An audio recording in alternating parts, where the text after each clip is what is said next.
பிரதமர் Datuk Seri Anwar மற்றும் ஸ்லாங்கூர் மந்திரி பசாருக்கு ஆதரவு தெரிவித்த பெர்சாத்து கட்சியின் 6 நாடாளுமன்ற உறுப்பினர்கள் மற்றும் 1 சட்டமன்ற உறுப்பினருக்கு அவர்களின் உறுப்பினர் நிலை குறித்து அடுத்த வாரம் கடிதம் அனுப்பப்படும் என அக்கட்சியின் தலைமைச் செயலாளர் ஹம்சா ஜைனுடீன் தெரிவித்தார்.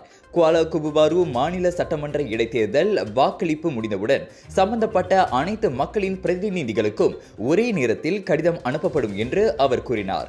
அன்வார் தலைமையிலான ஒற்றுமை அரசாங்கத்தின் நிர்வாகத்தை ஆதரித்த பெர்சாத்துவின் லாபுவான் நாடாளுமன்ற உறுப்பினர் டத்து சுஹைலி அப்துல் ரஹ்மான் உட்பட இதர 5 உறுப்பினர் தகுதியை நீக்கும் முடிவில் பெர்சாத்து தெளிவாக இருப்பதாக எதிர்க்கட்சி தலைவருமான ஹம்சா தெரிவித்தார்.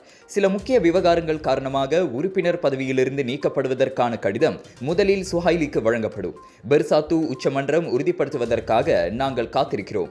இது தொடர்பாக ஏற்கனவே முடிவெடுக்கப்பட்டுள்ளதாக ஹம்சா சுட்டிக்காட்டினார். பக்கத்தான் ஹரப்பான் மேடையில் குவாலா குபுபாருவில் பேசிய மேலும் 2 பெர்சாத்து பிரதிநிதிகள் தஞ்சோங் காராங்கிற்கான நாடாளுமன்ற உறுப்பினர் டத்தோ டாக்டர் ஜுல்காஃப் பெரி ஹனபி, சிலாட்கலாங் சட்டமன்ற உறுப்பினர் டத்தோ அப்துல் ரஷீத் அசாரி ஆகியோர் கட்சியிலிருந்து நீக்கப்படுவார்கள் என ஹம்சா கூறினார். அவர்கள் இருவரும் இயல்பாகவே பெர்சாத்து உறுப்பினர்கள் நிலையை இழந்துவிட்டனர். இதனை பெர்சாத்து உச்சமன்றம் உறுதி செய்ய வேண்டும் என ஹம்சா தெரிவித்தார்.